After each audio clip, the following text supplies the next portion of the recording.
할렐루야. 우리 한번 옆 사람을 우리 축복하며 우리 인사합시다.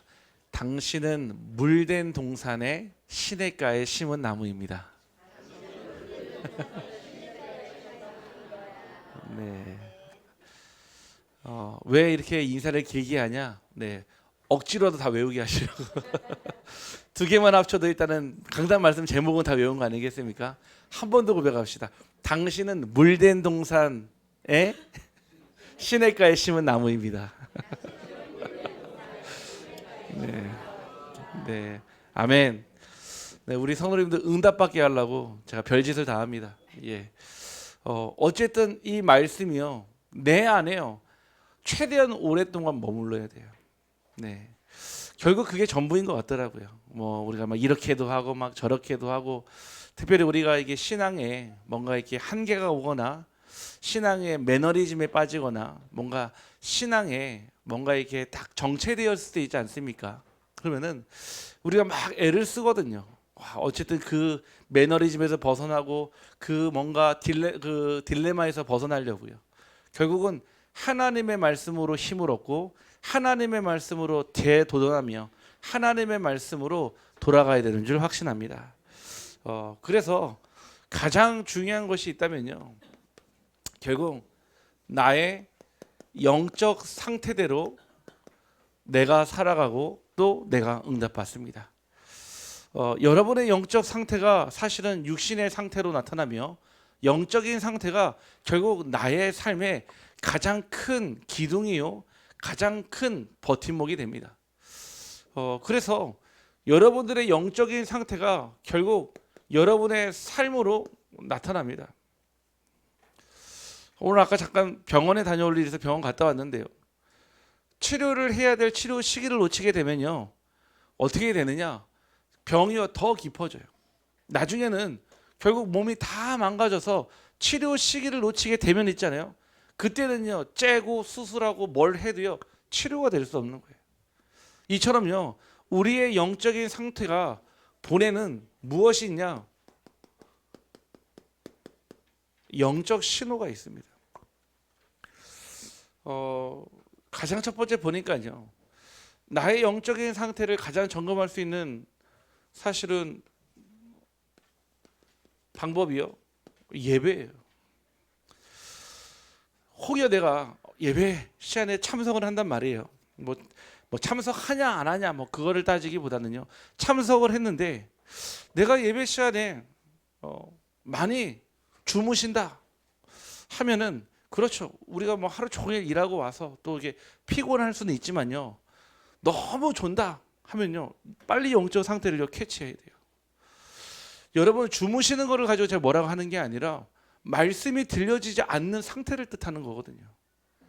두 번째는요, 예배 드리는데 말씀 듣는 시간에요 자꾸 나도 모르게요 이 생각 저 생각, 내가 집에 내가 가스불을 끄고 왔나 하면서 내일 준비물이 뭐였더라, 말씀 듣는 시간에요 다른 생각이 막 자꾸 내 마음을 내 생각을 분주하게 만들면요 빨리 내 영적 상태를 점검해 봐야 됩니다. 내 영적인 시도는요 결국은요 기도예요. 기도가 되어지는 사람은요 오히려 기도 안 하는 게 이상하거든요. 기도 안 하는 사람은요 기도하는 게 훨씬 더 어색해요. 내 삶에 기도가 끊어졌다, 기도가 멈췄다, 이 얘기는요 영적으로 잠자는 상태, 영적 숙명 상태에 들어가는 거예요. 왜냐? 데살로니가전서 5장 16절 18절이에요. 분명한 뜻 얘기했잖아요. 제 얘기가 아닙니다. 항상 기뻐하라, 쉬지 말고 기도하라, 범사에 감사하라. 우리의 기도가요 영적인 생명선입니다. 내게 기도가 되지 않으면은 결국 우리는 뭐 하고 있다는 얘기예요? 다른 걸로, 세상의 소리로, 사람의 소리로 해결하고 있다는 얘기거든요. 결국은요 나를 통해 또 생명을 가슴에 품고요, 내가 직접 전하지 못해도요 가슴에 품고 기도하고 있다가 연결시킬 수 있는 그 허브의 역할 되어진다면 영적 신호가요 청신호겠죠. 안 되어진다면요 뭔가 어딘가에 그 멈춰져 있는 마치 경색이 와 있는 근색이 와 있는 거예요. 그래서 우리의 영적인 상태가 삶으로 나타나기 때문에 언제나 우리는 수시로 예배를 통해 기도를 통해 생명의 역사를 통해 확인해 될 줄 확신합니다. 오늘 말씀의 제목이요. 성소를 통하여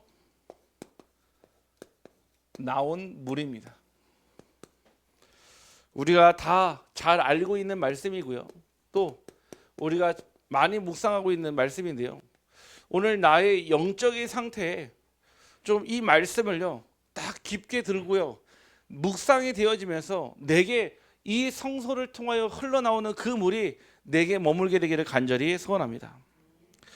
우리가 이번 주 말씀을 통해서요, 예배가 무엇인지 알았거든요. 여러분들이 예배 드릴 때 어떤 일이 일어난다고 그랬습니까?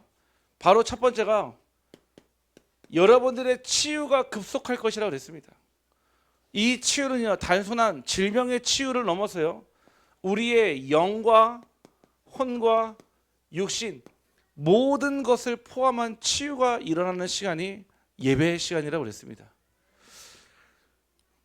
우리가 몸이 아프면요, 병원에 갑니다.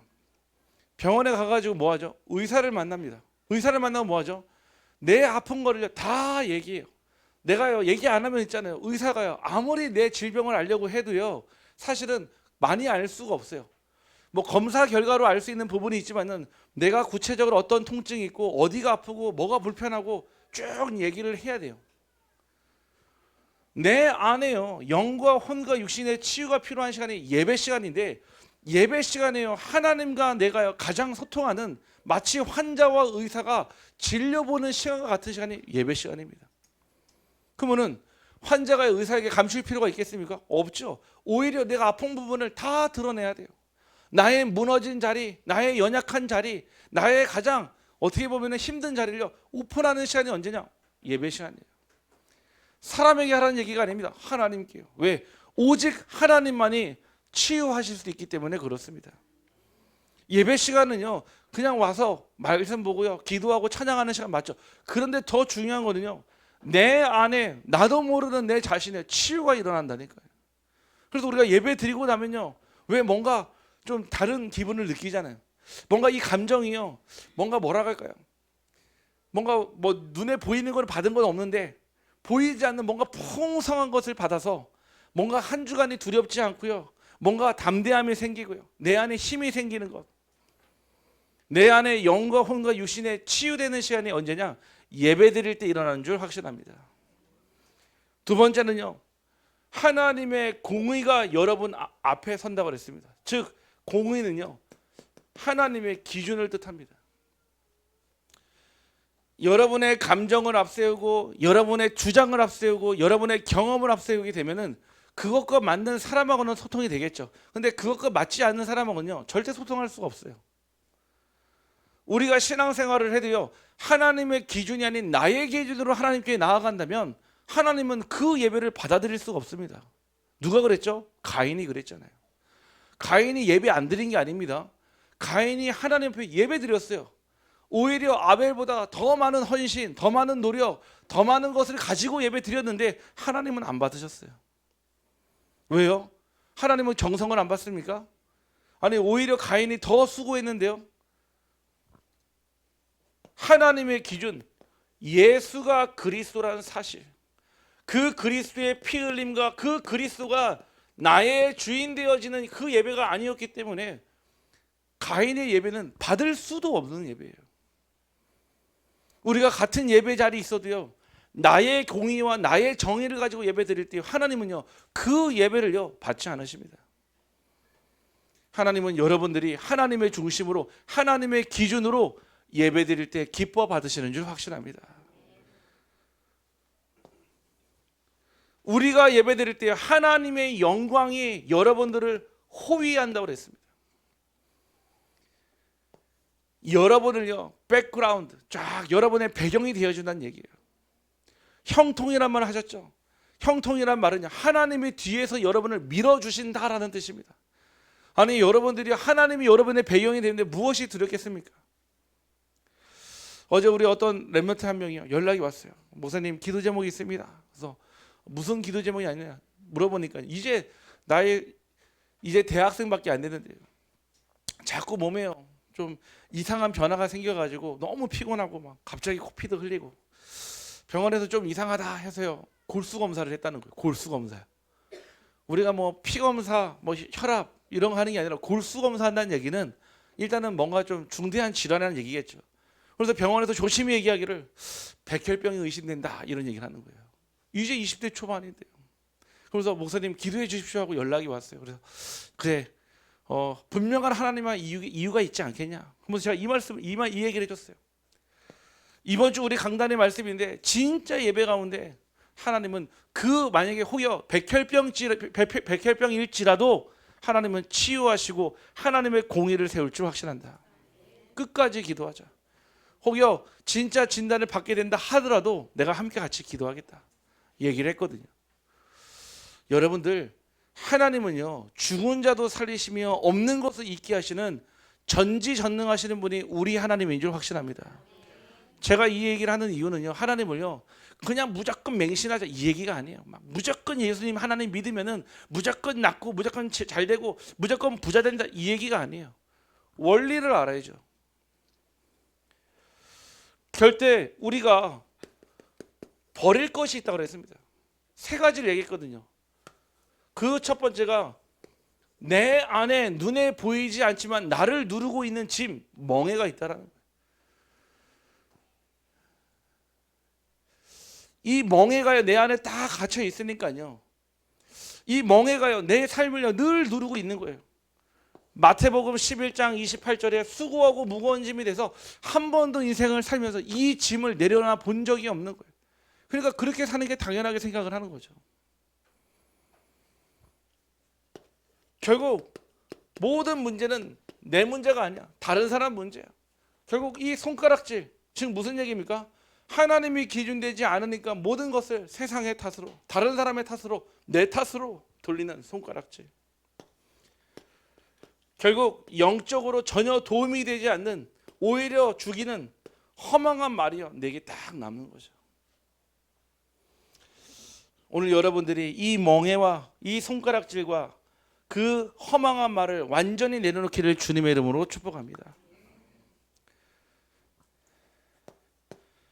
그때 우리가 붙잡을 것 세 가지를 말씀하셨거든요. 여러분의 밤과 같은 흑암을요 하나님은 낫으로 바꾸신다 하셨고요. 물이 끊어져서 메말라 갈급한 그 현장에 여러분을 하나님께서 물된 동산으로 바꾸시겠다라고 약속하셨습니다. 마지막으로 여러분을 대로를 수축하는 자로 만들어서 하나님께서 아무도 갈 수 없는 그 길을 갈 수 있는 길로 바꾸실 줄 확신합니다. 제가 이번에 인도에 신학교 갔을 때 메시지를 전달하는데 순간 딱 생각이 났어요. 예전에 제가 어떤 그 칼럼을 읽어본 적이 있는데요. 인도에서요 어떤 할아버지하고 할머니하고 같이 살다가 이 할머니가요 굉장히 좀 중요한 질병에 걸리게 된 거예요. 근데 병원에 가려면요 산을 넘어서 가야 되는 거예요. 산을 넘어서 가게 되면요 이틀 3일 걸려야 되는데 결국 그 할머니가 병원에 가기도 전에 그 길에서 돌아가시게 된 거예요. 이 할아버지가 그거를 굉장히 가슴 아파하고 왜? 아니 그 산이 뚫려져 있는 길만 있으면 내 아내가 살 수 있었는데 그 길에서 죽었잖아요. 돌아가시고 나서요 이 할아버지가 무엇을 붙잡았냐? 자기 평생의 사명을 딱 붙잡았어요. 인도 정부에서 절대 해주지 않는 시골 마을의 산이었기 때문에요. 이분이 뭐했냐? 도로를 닦기 시작한 거예요. 첫 번째요 나무를 자르고요. 뿌리를 뽑아내고요. 누가 도와주잖아요. 혼자서요. 돌을 제하고요. 지렛대를 이용해서 큰 돌을 제하고 무려 40년 가까이를요. 결국 그 길을 뚫어가지고 그 길 때문에요. 수많은 사람들이요. 시간도 아끼고 돈도 아끼고요. 심지어는 생명도 살릴 수 있는 그런 얘기를 들은 적이 있거든요. 우리가 대로를 닦는다 이 얘기는요. 단순하게 길을 넓힌다는 뜻이 아닙니다. 아무도 갈 수 없는 그 길을 우리 사랑하는 빛으로 교회 성도님들이 만들고 세워나가기를 주님의 이름으로 축복합니다. 이것이 언제요? 예배에서. 제가 예배는요 평생을 제가 강조할 겁니다. 왜냐? 그게 여러분 사는 길이에요. 예배의 목적은요 하나님을 영화롭게 하는 데 있습니다. 예배의 그 기능 중에는요 여러분에게 주시는 축복이 어마어마하다는 사실입니다. 모르니까요 예배를 드렸다 안 드렸다는 거죠. 이 사실을 모르니까요 내 마음대로 예배를요 이리 갔다 저리 갔다 하는 거죠.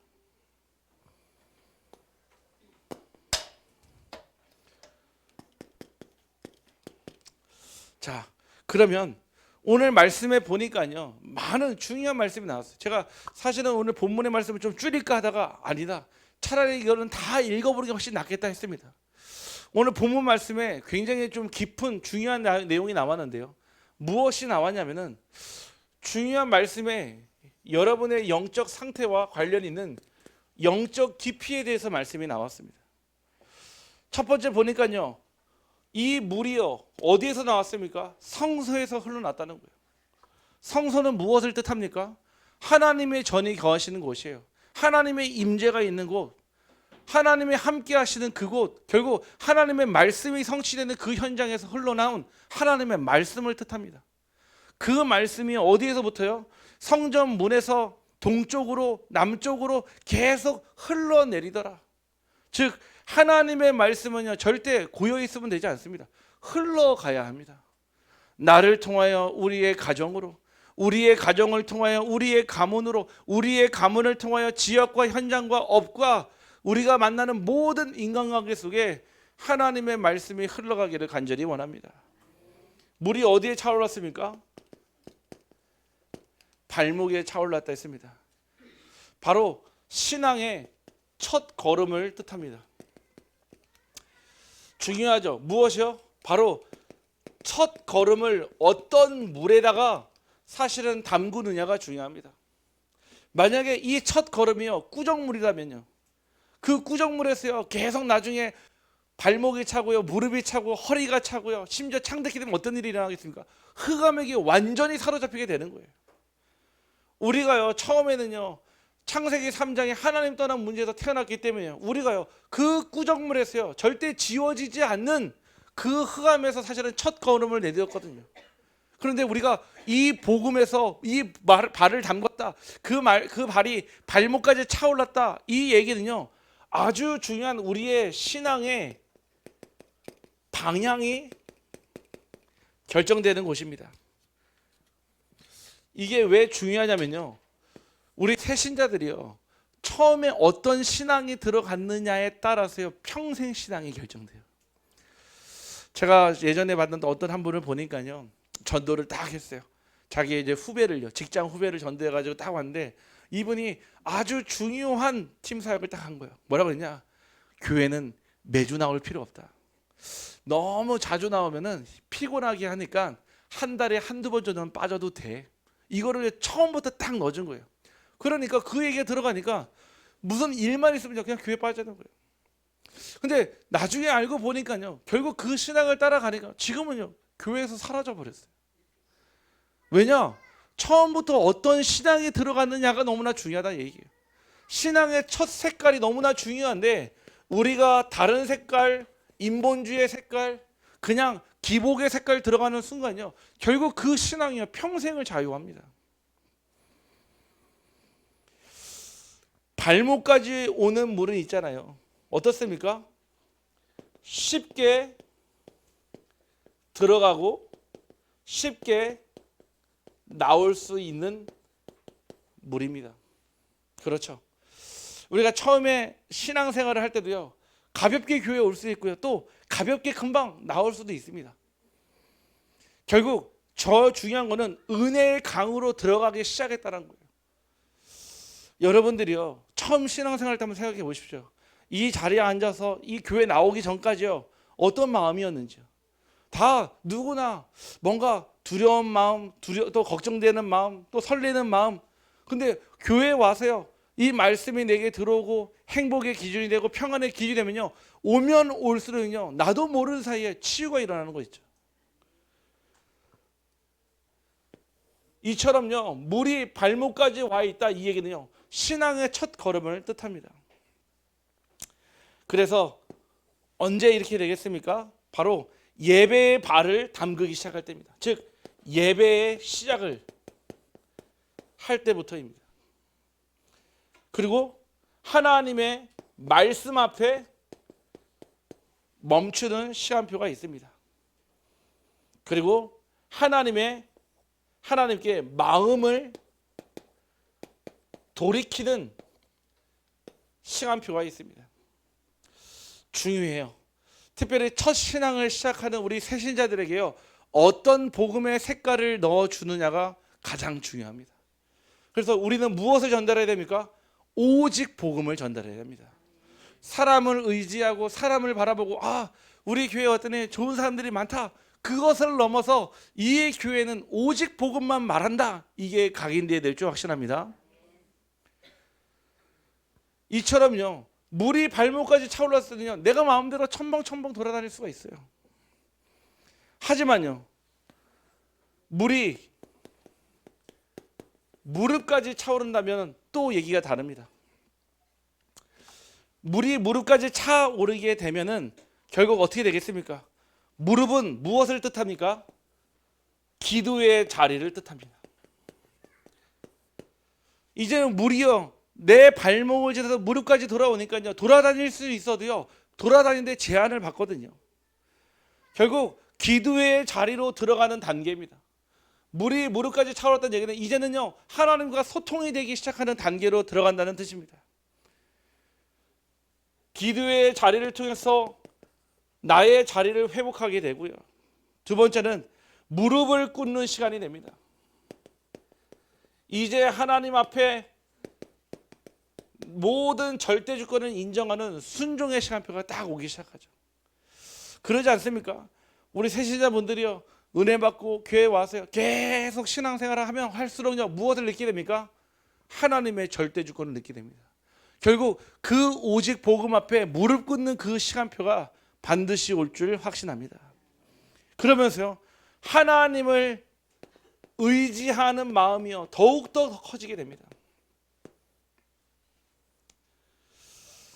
내 안에요, 이제 믿음이 자라나고요, 신앙생활을 하면 할수록 이제는요, 하나님을 의지하는 마음이 훨씬 더 커져요. 전에는 사람을 의지하고 내가 가진 소유를 의지하고 내 능력을 의지했다면 점점 이 물이 발목과 무릎을 차오르면 차오를수록 하나님을 의지하게 합니다.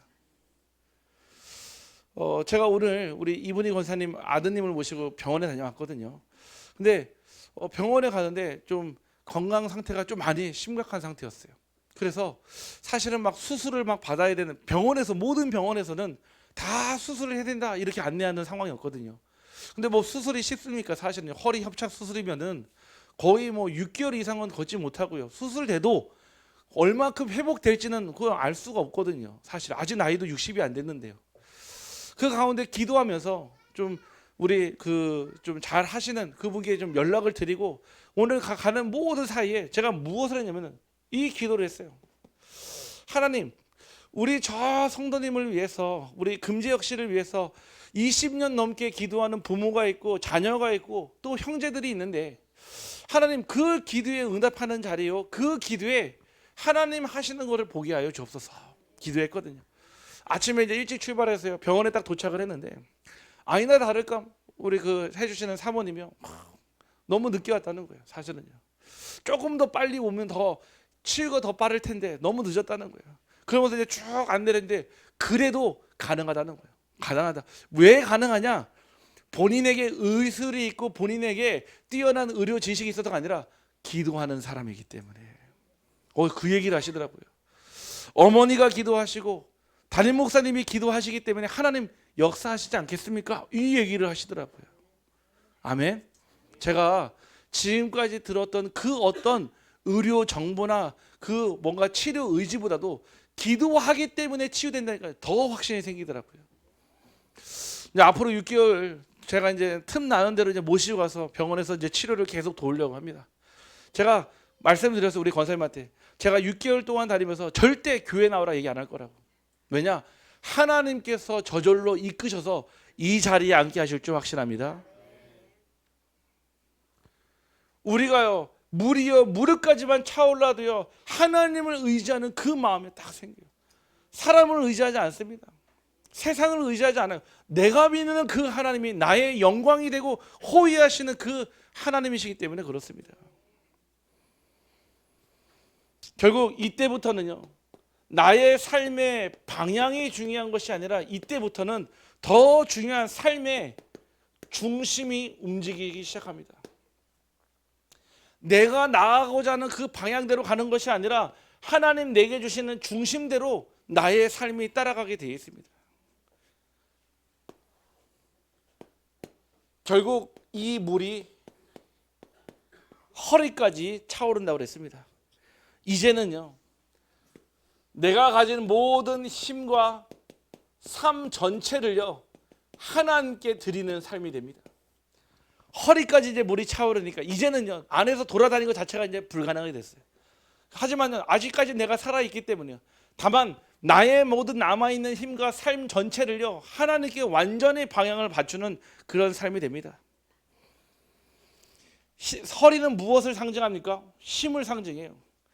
허리는 무엇을 상징합니까? 일하고 버티고 전진하는 모든 힘의 중심이 결국 허리에서 나오지 않습니까? 허리까지 찼다는 얘기는요, 이제는 내 힘은요 내려놓고요, 이제는 하나님의 힘으로 살아가는 인생이 되는 것입니다. 우리가 그래요. 결국은 내 힘을 빼야 돼요. 여러분들 수영 배워 보셨습니까? 수영 배울 때요, 가장 우리가 먼저 물을 두려워하니까요, 물 때문에 몸이 딱 경직돼 있어요. 긴장을 해요. 그러니까요, 자꾸 물에서 가라앉아야 되는 거예요. 제일 먼저 뭐부터 가느냐? 힘부터 빼게 합니다. 우리 몸이요, 힘이 빼져야죠. 그래야지 우리 몸이요, 유연해지면서 수영을 배울 수가 있어요. 그러면요, 그 물이 두렵지 않죠. 그 물을 정복할 수가 있겠죠. 내 힘을 빼지 않고요, 하나님의 힘을 얻지 않으면요, 결국 내 힘대로 살아가니까요, 늘 항상 한계에 부딪히고요, 그 힘이 다하니까요, 늘 항상 내게 어렵고 힘들고 낙심이 되는 거죠. 반대로요, 하나님의 힘대로 살아가면 내 힘이 안 들어가니까요, 늘 즐겁고 기쁘고 행복할 뿐만 아니라 그 힘을 다른 사람에게 전달하게 됩니다. 이때부터 이제는 우리는 내 삶을 살아가는 게 아니라 하나님의 은혜에 끌려가는 삶을 살게 되는데, 내 계획보다 하나님의 계획이 먼저 보여집니다. 그리고 내가 선택하는 나의 선택과 판단보다 더 중요한 하나님의 말씀의 기준을 가지고 살아갑니다. 내 마음은 당장 이거를 선택하고 싶은데 그 말씀에는 그러지 말라고 했기 때문에 그 말씀에 의지하여 B를 선택하는 거예요. 이게 쉽지가 않아요. 당장 내 안에 일어나는 일들이 있기 때문에. 제가 이번 주에 어떤 우리 성도님하고 이렇게 소통하고 포럼하면서요, 이런 부분을 느꼈어요. 결국은 문제도 내 안에 있고 응답도 내 안에 있다, 이런 생각이 들더라고요. 내가 어떤 기준과 어떠한 방향으로 살아가느냐에 따라서 결국 응답의 길로 가느냐 아니면 더 깊은 문제로 가느냐 있더라고요. 내가요, 다른 생각, 다른 판단, 하나님과 관계없는 길 속에 있으니까요, 끊임없이 그 생각 속에서 계속 무엇이 나오냐? 하나님과 관계없는 반대되는 것들이 나오더라고요. 결국 무엇으로 끝나냐? 불신, 분노, 내가 어떻게 이렇게 했는데 뭔가 소외, 외로움, 결국 사단이 주는 것으로 끝나더라고요. 반대로요, 믿음을 선택하고요, 영적인 복음을 선택하니까요, 결국 그 끝에 무엇이 오냐? 평안이 오더라고요. 여러분들이요, 우리에게 주어진 응답도 여러분 안에 있고요, 그 여러분의 문제도 여러분 안에 있는 줄 확신합니다. 그럼 무엇하면 되겠습니까? 내 안에 있는 하나님이 주시는 하나님의 계획과 말씀의 기준을 갖고 사는 게 너무나 중요합니다. 결국 허리까지 찬물의 그 은혜는 나의 힘을 대신하는 자리가 됩니다. 마지막, 이제는 이 물이요, 우리의 머리를 넘어서 어디까지요? 이제는 완전히 창백해 되는, 즉 이제는 건널 수 없는 강이 되어버렸습니다. 헤엄칠 만한 물, 이제는 완전 전적으로 맡기는 단계를 넘어서 내 힘으로 할 수 없는, 통제할 수 없는 그 상태로 들어가는 것입니다. 이때는요, 하나님이 나를 이끄는요, 완전한 절대 영역으로 들어가는 거예요. 다시 얘기해서요, 25의 시간으로 들어가는 것입니다. 이때는 내가 선택하는 게 아니에요. 하나님의 선택에 끌려가는 것입니다. 왜 바울이요, 마게도냐로 가기를 원했지만요, 아니 소아시아로 가기를 원했지만요, 하나님은요 허락하지 않았어요. 하나님의 영이요, 전도의 문을 막고 어디로요? 마게도냐로. 여러분의 삶에 25 하나님의 능력이 나타나기를 주님의 이름으로 축복합니다. 저도 모르겠어요. 재작년에 안동에 올 때 제 힘으로, 제 선택으로 왔다고 하면은 아마 못했을 것 같아요. 다만 무엇인가 하나님께서 제게 주신 언약의 말씀을 붙잡고 있으니 갈 수밖에 없는 영적인 흐름과 갈 수밖에 없는 저의 영적 상태를 만들어 주시더라고요. 어떤 분은 그래요. 내가 지금 뭐 하는지 잘 모르겠어요. 그게 성령 인도예요. 아멘. 내가 지금 뭐 하는지 모르겠어요. 이게 뭔지 모르겠어요. 그게 성령 인도라니까요. 무슨 얘기입니까? 여러분들이 이해하지 못하더라도, 여러분들이 받아들이지 못해도, 여러분들이 믿지 못해도요, 하나님은 하나님의 일을 하시는 줄 확신합니다. 제가 요즘에 그거 많이 느껴요. 요즘에 병원 엄청 많이 다니거든요. 제가 아파서 간 병원은 하나도 없는데 우리 성도님들이 현장이에요. 많이 이제 아프시니까요. 특별히 우리 지금 정기수 집사님 이제 입원해 있잖아요. 요즘에 이제 청송에서 많이 바빠가지고 거의 매일 못 오시거든요. 그래서 제가 이제 거의 매일 이제 찾아가고 있는데, 우리 집사님 보면 볼수록요, 제가 갈 때마다 저는 은혜를 주러 갔는데 제가 더 은혜 받고 나와요. 어제는 제가 갔는데요, 좀 막 화가 나셨어요. 왜 화가 나냐? 입원한 실이요, 중환자실이거든요. 중환자 입원실인데 나는 중환자가 아닌데 자꾸 중환자로 부른다는 거예요. 본인은 중환자가 아닌데 막 코도 꽂고 하는데, 그렇지, 믿음이 좋으시는구나. 그래서 빨리 일반 병실로 가야 된다는 거예요. 그래서 보라는 거야. 한번 다 저한테 한번 보래요. 다 사실은 얼마 못 사시고 다 가셔야 될 분들, 나는 건강한데 이 자리에 있어야 될 삶이 아니라는 거예요. 그래서 굉장히 답답하다 얘기하시더라고요. 그래서 제가 기도하겠습니다 이 말씀을 드렸거든요. 그러니까 저한테 그러더라고요. 목사님, 내가 하나님만 바라봐야죠 그러더라고요. 네, 하나님만 바라봐야죠. 제가 은혜 받더라고요. 이 병실에 누워 있으면서 불신앙할 수 있는데 하나님만 바라보겠더라고요. 모르죠. 또 딸들 왔을 때는 또 불신앙의 프롬을 했을 줄 몰라도요. 네. 제가 요즘에 계속 병원 다니거든요. 우리 성도님들 현장에, 관련되어 있는 현장에 가면서요, 제가 뭐를 느끼냐면은 이거를 느껴요. 25. 분명히요, 계속 문제 오고 어려움 오는데요, 하나님 자꾸 살려주시는 거예요. 자꾸 살려주시는 거예요. 왜 그럴까요? 계속 기도하는데요. 25 하나님이 하셔야 될 일이 왜요? 영원한 작품을 남기기 위해서 하시는 줄 확신합니다. 그냥은 없습니다. 하나님의 사전에는 그냥은 없어요. 하나님은요, 모든 계획을 가지고 모든 시간표에 따라 모든 뜻을 이루십니다. 우리는요, 그 속으로 들어가야 되는 거예요.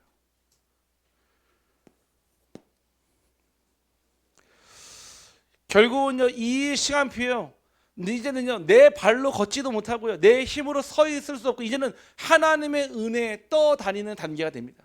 내가 선택하는 게 아니라 하나님의 선택에 끌려가게 되는 거죠. 이때요, 이런 일이 일어납니다. 첫 번째가 바로 뜻밖의 문이 열려요.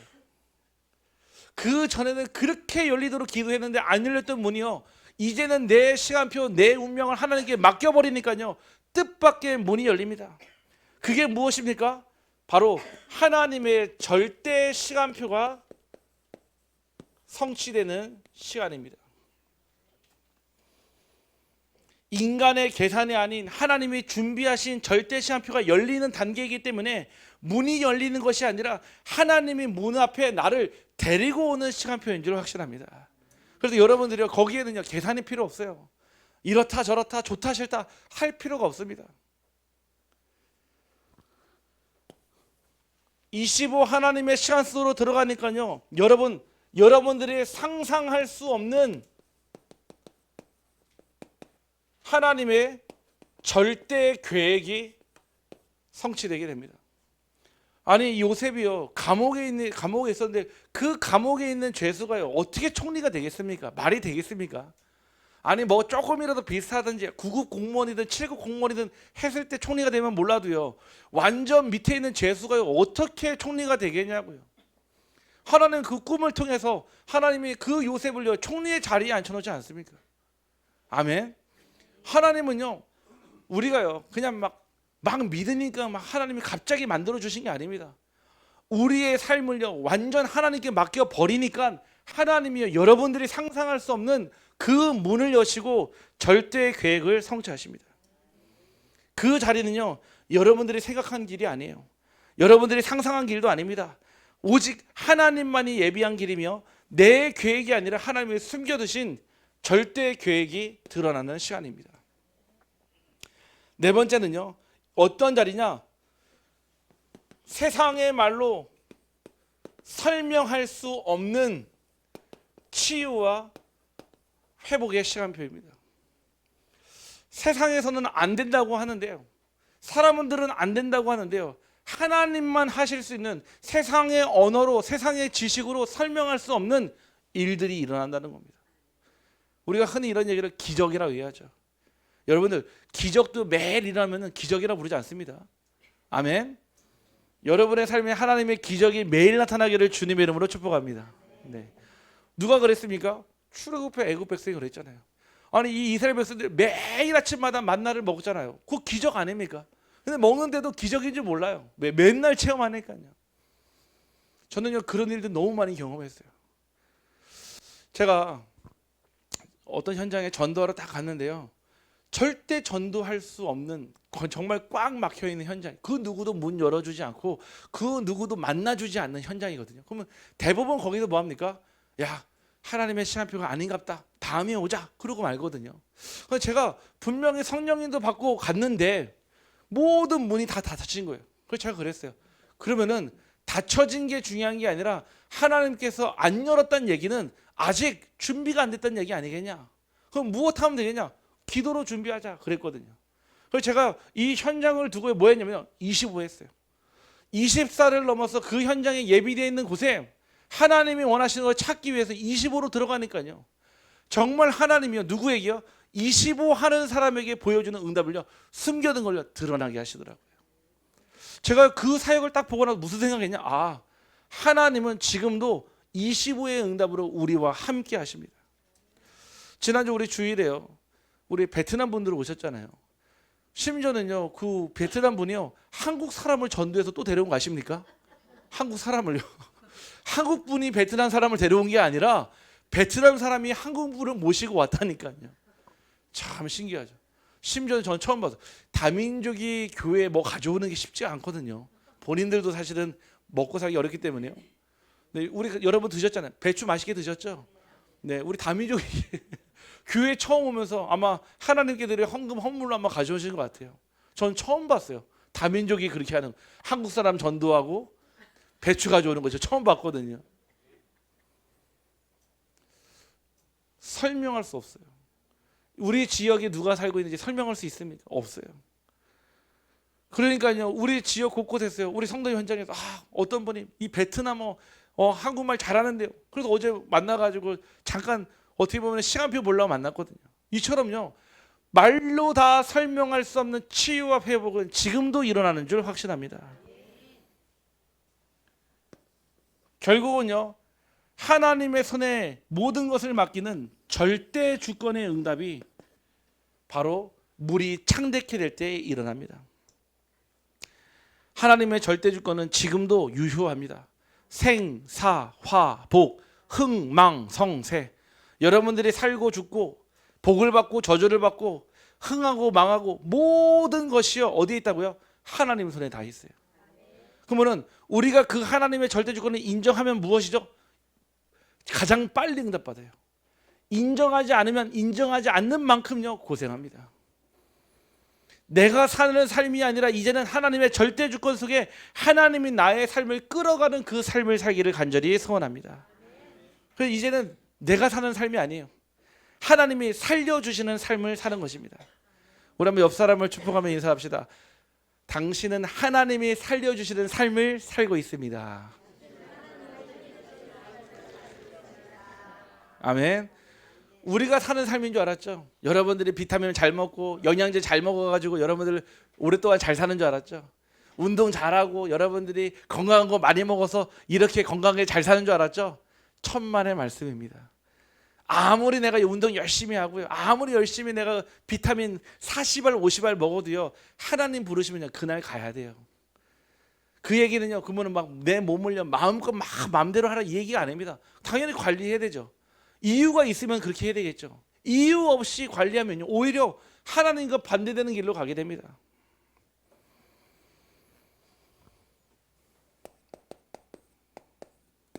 결론입니다.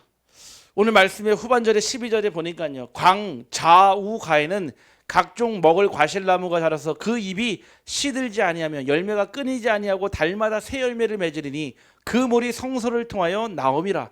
그 열매는 먹을 만하고 그 잎사귀는 약재료가 되리라 했습니다. 여러분들이요, 이제는 영적인 깊이가 발목을 지나 무릎을 지나 허리를 지나 창대게 됐을 때 그 양쪽을 보니까요, 하나님이 여러분들을요 물된 동산으로 시냇가에 심은 나무로 좌우에 하나님께서 여러분의 응답을 세운다고 약속했습니다. 자, 첫 번째, 입이 시들지 않는다고 그랬습니다. 무슨 뜻입니까? 바로 환경에 흔들리지 않는다는 얘기입니다. 여러분의 인생에요, 입이 마르지 않고 입이 시들지 않는다는 얘기는 여러분들이 환경에 영향을 받지 않는다는 얘기예요. 여러분의 잎이 늘 푸르를 수 있는 얘기는요, 지속적으로 끊임없이 그 영양분을 공급받기 때문에 그러는 거예요. 그래서요, 서론에 말씀드린 이 예배가요 가장 중요한 영양분이라니까요. 여러분들이 예배만 제대로 드려도요, 여러분 인생 성공합니다. 여러분들이요 진짜 이 예배를 생명줄로 붙잡는 순간요, 여러분들의 가정과 여러분들의 후대가 살아납니다. 저는요 그 증인이에요. 진짜 예배에 완전 올인하고 나서부터는요, 제 삶에 하나님이 모든 것을 책임지심을 저는 확인하게 되었습니다. 제가 오직 했으면 목회자가 됐겠습니까? 제가 목회자가 되고 싶어 된 게 아니에요. 예배를 드리다 보니까 어느덧 보니까 목회자 자리인 거 있죠. 할렐루야. 안 믿어지시죠? 저는 정말 그래요. 예배 자리에서 아멘 하다 보니까요, 어느 순간요 목회자가 되더라고요. 어제요 그 오사카에 있는 그 우리 선교사님 한 분하고 통화를 했어요. 그 선교사님이 이제 제가 예전에 중직자로 있었을 때 제가 몇 번 모셨던 적이 있었거든요. 근데 이제 우리 랩런터들이 1월 13일부터 16일까지 오사카에 가니까 그 교회 가서 좀 예배를 드리면 좋겠다 생각이 들어가지고 우리 그 오사카에 있는 선교사님 전화를 드렸어요. 전화하니까 저한테 첫 마디가 예 장로님 오랜만입니다 그러더라고요. 제가 오랜만에 그 얘기를 들으니까는 되게 기분 좋더라고요. 그래서 제가 아유 선교사님 잘 지냈습니까? 얘기하고 쭉 설명을 해줬어요. 뭐라고 하냐? 자기는 그때부터 알아봤다는 거예요. 하나님께서 주의 종으로 부르겠다 이 생각이 들었다는 거예요. 그래서 제가 그랬죠. 미리 얘기해 주시죠 그랬죠. 저만 몰랐으니까 얘기했거든요. 너무 반갑다면서 어제 길게 통화했거든요. 얼마나 감사한지 사실은요. 여러분들 예배 자리에서 아멘만 했을 뿐인데요, 하나님은요 여러분의 인생을 끝까지 책임지십니다. 다른 게 없어요. 예배 시간에 꼭 낭비되는 것 같고 여러분 예배 시간이 소비되는 것 같고 허비되는 것 같습니까? 아니에요. 여러분 인생의 최고의 시간이고요, 여러분 인생의 최선의 시작이자 여러분의 인생의 최고의 응답이 이 자리에 있는 줄 확신합니다. 어떤 응답이 온다고 그랬냐? 열매가 끊이지 않으라 했습니다. 열매가 끊이지 않는다는 얘기는요, 계절의 영향을 받지 않고요, 끊임없이 영적 재생산이 일어난다는 뜻이에요. 제가 우리 성도님들 현장에요 늘 신방을 가고요 가지만요, 늘 제 마음에 이런 생각이 들 때 있어요. 뭔가 이렇게 뭐 장사가 잘 안 되거나 아니면요 뭔가 업이 잘 안 되면요, 마치 제 책임 같은 거예요. 내가 기도를 덜해서 그런가? 내가 더 중보하지 못해서 그런가? 내가 더 현장을 뛰지 못해서 그런가? 가끔씩 그런 생각이 들 때가 있거든요. 여러분의 현장에요, 언제든지 열매가 끊이지 않고 계속 맺힌다 이 얘기는요, 봄, 여름, 가을, 겨울 상관없이 영적 재생산이 일어나는 줄 확실합니다. 이게 축복이에요. 무슨 얘기입니까? 여러분을 통해 끊임없이 전도가 되어진다는 얘기예요. 제가 요즘에요 진짜 바쁘면서도 정말 행복해요. 왜냐? 우리 성도님들 모든 삶에서 막 지금 전도 운동이 막 일어나요. 사실은요 막 일어나거든요. 누구도 만나게 해주고 누구도 만나게 해주고, 다음 주도 스케줄 꽉 차 있어요. 누구 만나러 가야 되고 누구 만나러 가야 되고. 사실은 시간표가 안 된 경우도 있거든요. 그래도 상관없어요. 저는 그래도 무조건 갑니다. 왜냐? 기도하러 가면 되니까요. 어제는요 우리 그 박선주 자녀님 또 가장 친한 또 우리 선배 되시는 우리 집사님하고 예배가 대만에서 시작이 됐거든요. 대만에 있는 분하고 같이 시공간 초월해서 같이 예배를 드리는데, 야 정말 이분을 통해서, 근데 우리 자녀님이 카톡방 이름을 너무 잘 졌어요. 뭐라 그러냐? 대만 살리는 한 팀 다 했거든요. 아멘. 아니 그분 얘기하는데 그분이 전도대상에 두 분을 딱 주는 거예요. 자기의 아버지, 인천에 계신 아버지, 또 자기의 딸, 목사님이 기도해 주십시오. 다 적어놨어요. 제가 그랬어요. 그리고 반드시 찾아가겠다고, 시간표가 되면은. 요즘에 우리 성도님들 삶에서요 계속 뭐가 일어나냐? 전도운동 계속 일어나요. 그 얘기는 무슨 얘기입니까? 끝없는 생명의 역사가 일어나야 된다 이 뜻인 거예요. 여러분의 삶의 영적인 이 열매가 끊이지 않으려면요 재생산이요 끊임없이 일어나고 있다 이 뜻인 겁니다. 그러면서요 심지어는요 달마다 새 열매가 맺힌대요. 무슨 뜻입니까? 반복되는 일상 같은데 반복이 아니라는 거예요. 달마다 새로운 열매가 맺힌다 얘기는 같은 열매가 아니라 이 뜻인 겁니다. 여러분들이 현장을 두고 기도하고요 맨날 똑같은 사람을 두고 기도하는 것 같아도요 여러분에게 주시는 그 응답은 쉼 없이 계속 끊임없이 갱신되어지는 응답인 줄 확신합니다. 보라 이전 것은 지나갔으되. 하나님은 여러분을 부르실 때, 오늘 부르실 때 여러분을 새로운 피조물로 부르셨습니다. 우리의 이전 것은 지나갔다 얘기는 물어보지도 따지지도 않고요 하나님은 여러분을 하나님 자녀 삼으신 것만 기억하겠다 이 뜻인 것입니다. 마지막 네 번째 응답은 어떤 것입니까? 그 잎사귀는요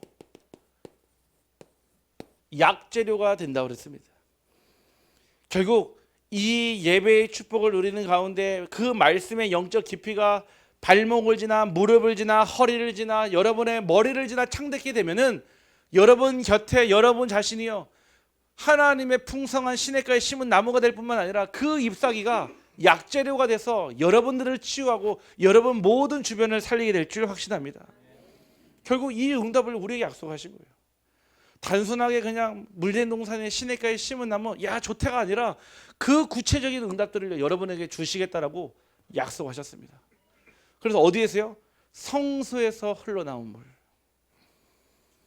여러분의 신전에서 우상신전에서 나온 흘러나온 물이 아니라 성소에서부터 흘러나오는 그 물이 여러분에게 발목을 지나 무릎을 지나 허리를 지나 창대케 되기를 주님의 이름으로 축복합니다.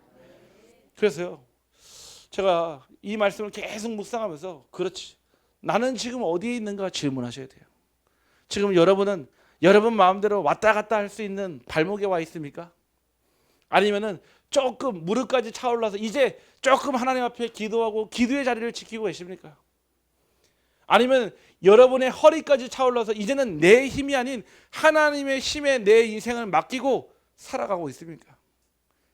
아니면 25 속에서 내 힘, 내 것을 주장하지 않는 하나님 속에서 25의 응답을 누리고 계십니까? 오늘 이 네 가지 단계 중에 여러분은 어디에 있는지 말씀으로 점검되기를 간절히 소원합니다. 그리고 성소를 통하여 나온 그 물이 여러분을 창대케 하기를 주님의 이름으로 축복합니다. 기도합니다. 하나님 감사합니다.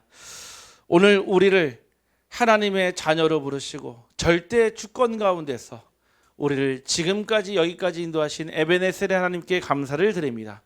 하나님 우리를 물된 동산 삼으시고 시냇가에 심은 나무가 되어서 하나님 성소에서 나온 흘러나온 물로 강 좌우가의 모든 과실나무가 자라게 된 것처럼 우리 성도님들의 삶이 그렇게 되게 하여 주시옵소서.